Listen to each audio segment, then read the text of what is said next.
जब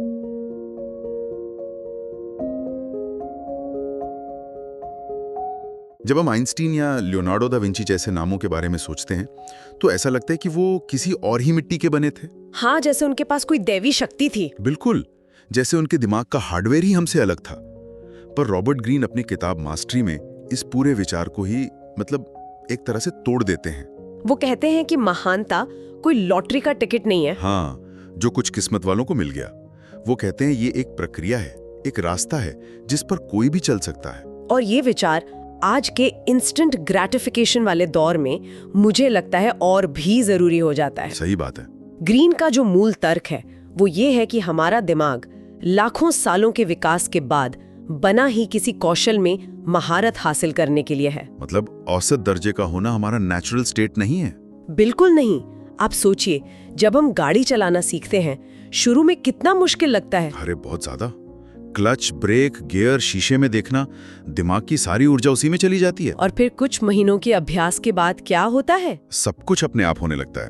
आप गाड़ी चलाते हुए गाने सुन सकते हैं, किसी से बात कर सकते हैं। हाँ, वो कौशल आपके नर्वस सिस्टम का हिस्सा बन जाता है। सचेत प्रयास से सहज ज्ञान तक का यही सफर मास्टरी है। ये कोई जादू नहीं है, बस हमारी संस्कृति हमें इतना भटकाती है कि हम इस रास्ते पर टिक ही नहीं पाते। तो चलिए इस सफर के पहले और सबसे जरूरी कदम की बात करते हैं। वो पहली चिंगारी जिसे ग्रीन लाइफ टास्क कहते हैं। अपनी सच्ची लगन को खोजना। हाँ, और यहाँ लियोनार्डो दा विंची की कहानी मुझे हमेशा हैरान करती है। उन्हें कोई फॉर्मल एजुकेशन नहीं मिली थी, क्योंकि वो एक अवैध संतान थे। हाँ, और आज के जमाने में तो इसे एक बहुत बड़ी कमी माना जाएगा। पर ग्रीन कहते हैं कि यही उनके लिए सबसे बड़ा वरदान था। ये एक बहुत बड़ा विरोधाभास है ना? बिल्कुल, लेकिन ये सच है। स्कूल के नियमों और रटी रटाई बातों से दूर रहकर उन्हें अपने आसपास की दुनिया को सीधे देखने का मौका मिला। प्रकृति ही उनकी शिक्षक बन गई। चट्टानों की परतें, पानी का बहाव, पक्षी कैसे उड़ते हैं। हाँ, इन चीजों के प्रति उनका जो एक स्वाभाविक खिंचाव था वही उनकी अंदर की आवाज थी। और इसी आवाज ने उन्हें उस रास्ते पर डाला जो उन्हें महान बनाने वाला था। लेकिन ये अंदर की आवाज तो हम सब में होती है, खासकर बचपन में। फिर ऐसा क्या होता है कि बड़े होते होते ये आवाज गुम हो जाती है? दबाव। हाँ, माता पिता कहते हैं इंजीनियर बनो, डॉक्टर बनो, सुरक्षित रहोगे। दोस्त कहते हैं अरे इस काम में पैसा नहीं है। समाज हमें तयशुदा रास्ते पर धकेलता है। और इस भारी शोर में वो हल्की सी आवाज जो हमें बताती है कि हमें असल में क्या करना पसंद है, वो दब जाती है। ग्रीन कहते हैं मास्टरी का पहला कदम है उस शोर को कम करके अपनी उस मौलिक आवाज को फिर से सुनना। पर ये करें कैसे? मान लीजिए कोई अपने करियर के बीच में है और उसे लगता है कि वो गलत जगह पर है। वो अपनी उस आवाज को कैसे खोजें? तो ग्रीन इसके लिए कुछ ठोस रणनीतियां देते हैं। पहली, अपने बचपन की ओर लौटें। ईमानदारी से याद करें कि ऐसी कौन सी चीज थी जिसे करते हुए आप समय भूल जाते थे। आइंस्टीन का उदाहरण लीजिए। 5 साल की उम्र में उनके पिता ने उन्हें एक कंपास दिया और वो ये देखकर हैरान रह गए कि एक अदृश्य शक्ति उस सुई को हमेशा उत्तर की ओर खींच रही थी। और बस उसी एक घटना ने उनके मन में अदृश्य शक्तियों के लिए जीवन भर की जिज्ञासा पैदा कर दी, जिसने अंत में थियोरी ऑफ रिलेटिविटी को जन्म दिया। दूसरी रणनीति भी बहुत दिलचस्प है, डार्विन की रणनीति।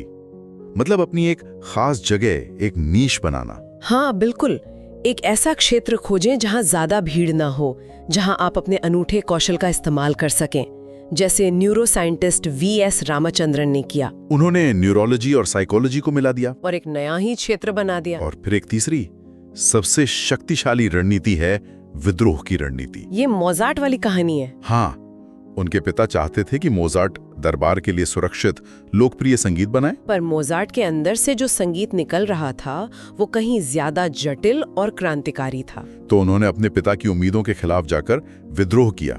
ये एक मुश्किल रास्ता था, उन्हें आर्थिक तंगी भी झेलनी पड़ी, लेकिन उन्होंने अपनी कला से समझौता नहीं किया। तो ये जुनून ही मास्टरी की नींव है। बिल्कुल। ठीक है, मान लिया किसी ने अपनी अंदर की आवाज सुन ली, लेकिन असली मुश्किल तो शायद उसके बाद शुरू होती है। आज की दुनिया में कौन सालों तक सीखने के लिए तैयार है? आपने बिल्कुल सही नस पकड़ी है।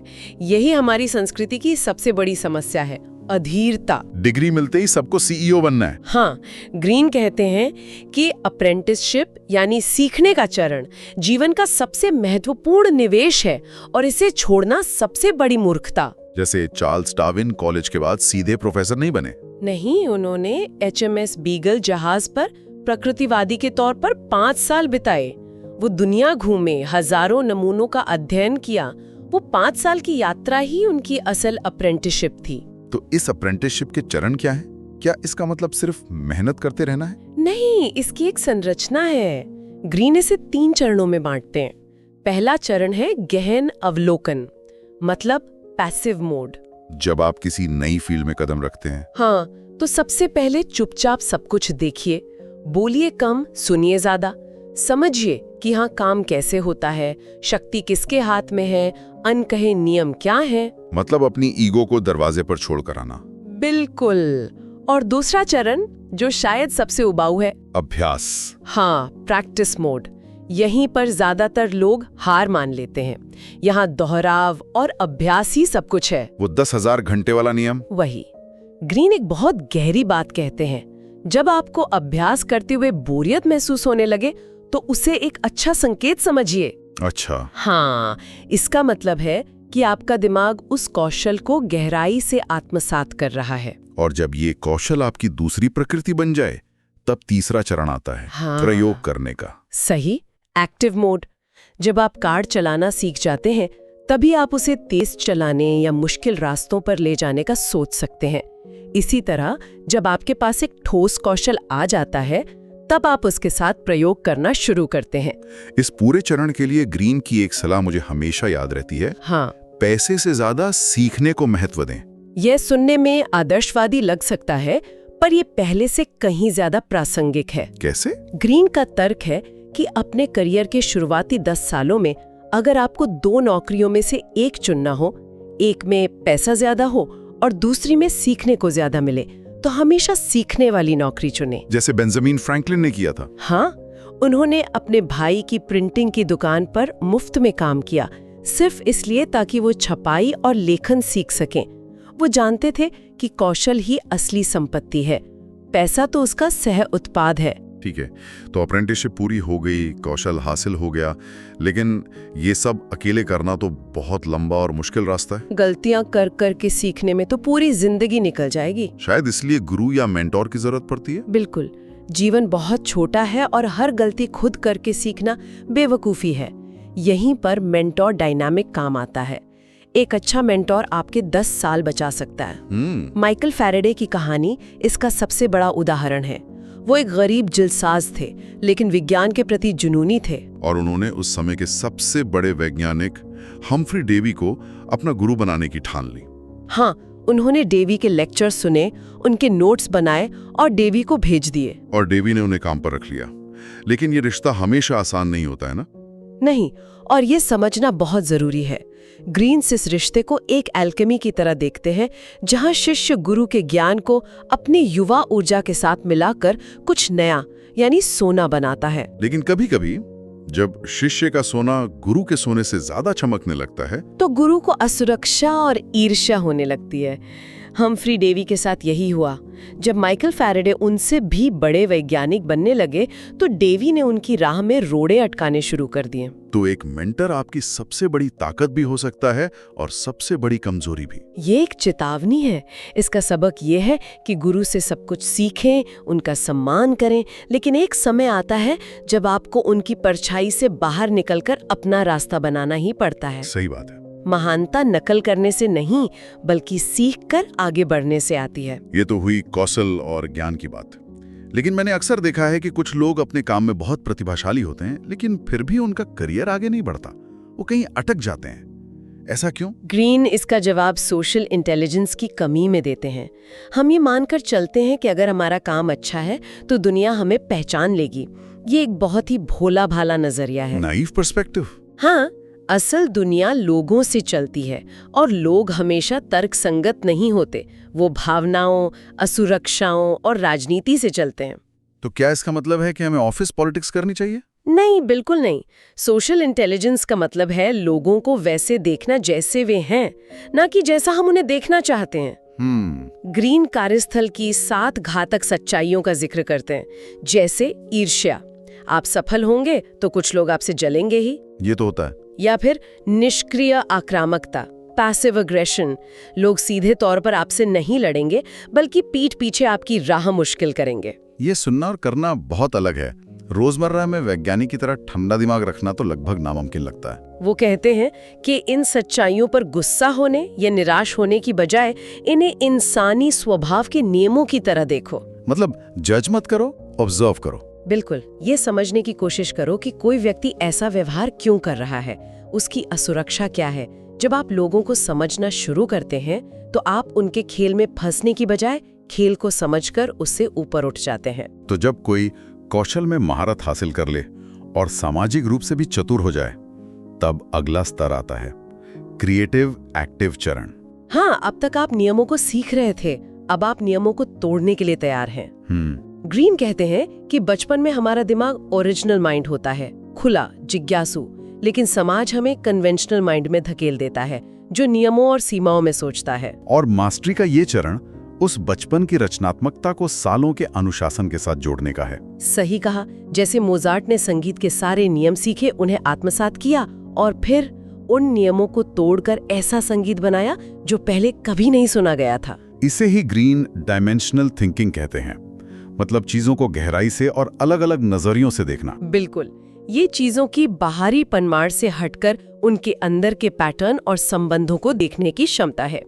इसकी एक प्रक्रिया है। सबसे पहले एक जुनूनी क्रिएटिव टास्क चुने। जैसे एडिसन ने लाइट बल्ब को चुना। हाँ, वो उसके बारे में सोचते हुए सोते और जागते थे। फिर क्रिएटिव स्ट्रैटेजी का इस्तेमाल करें, जैसे अनिश्चितता के साथ सहज रहना, तुरंत जवाब खोजने की कोशिश ना करना, हाँ, दिमाग को भटकने देना, और फिर धैर्य के साथ उस यूरेका पल का इंतजार करना। वो महान विचार अक्सर तब आता है जब आप तनाव के बाद आराम कर रहे होते हैं। लेकिन इस स्तर पर पहुंचकर भी तो लोग असफल हो सकते हैं। रचनात्मकता के दुश्मन कौन हैं? 3 सबसे बड़े दुश्मन हैं। पहला, आत्मसंतोष, ये सोचना कि अब मैंने सब कुछ सीख लिया है, कॉम्प्लेसेंसी। दूसरा, अधीरता, और तीसरा, घमंड, ये मानना कि आपकी हर सोच महान है। एक सच्चा मास्टर हमेशा एक शिष्य बना रहता है। और अब हम आते हैं अंतिम शिखर पर, मास्टरी। ये वो चरण है जहां दिमाग एक सुपर कंप्यूटर की तरह काम करने लगता है। उच्च स्तरीय सहज ज्ञान, हाई लेवल इंट्यूशन। जैसे शतरंज के मास्टर बॉबी फिशर, वो सिर्फ अगली कुछ चालों के बारे में नहीं सोचते थे। नहीं, वो पूरे बोर्ड की ऊर्जा और पैटर्न को एक साथ महसूस कर सकते थे। और ये समझना जरूरी है कि ये सहज ज्ञान कोई जादू या तुक्का नहीं है। बिल्कुल नहीं, यह हजारों घंटों के तर्कसंगत अध्ययन और अभ्यास का ही नतीजा है, जो अब बिजली की गति से काम कर रहा है। इस स्तर पर समय के साथ आपका रिश्ता बदल जाता है। मास्टर जल्दबाजी नहीं करता, उसे पता होता है कि महान काम में समय लगता है। जैसे लेखक मार्सेल प्रूस्ट ने अपना पूरा जीवन एक ही किताब लिखने में लगा दिया। हाँ, इस चरण में मास्टर वास्तविकता की ओर लौटता है, यानी वो अलग अलग क्षेत्रों के बीच के उन संबंधों को देख पाता है जिन्हें हमारी शिक्षा प्रणाली अलग अलग करके सिखाती है। उसे भौतिकी, संगीत और दर्शन सब एक ही परम सत्य के अलग अलग रूप नजर आते हैं। तो इस पूरी बातचीत का निचोड़ ये है कि महानता कोई जन्मजात गुण नहीं है, बल्कि ये एक सचेत रूप से चुना गया रास्ता है। बिल्कुल, ये किताब हमें बताती है कि हमारा भाग्य हमारे अपने हाथों में है। ये आसान नहीं है और इसमें कोई शॉर्टकट भी नहीं है, लेकिन अगर हम अपनी सच्ची लगन को पहचाने, अप्रेंटिसशिप की भट्टी में खुद को तपाने से न डरें, एक गुरु से विनम्रता से सीखें और अपने दिमाग को हमेशा खुला और रचनात्मक बनाए रखें, तो हम में से कोई भी उस स्तर तक पहुंच सकता है जहां हमारा काम सिर्फ एक नौकरी नहीं बल्कि दुनिया के लिए एक देन बन जाए।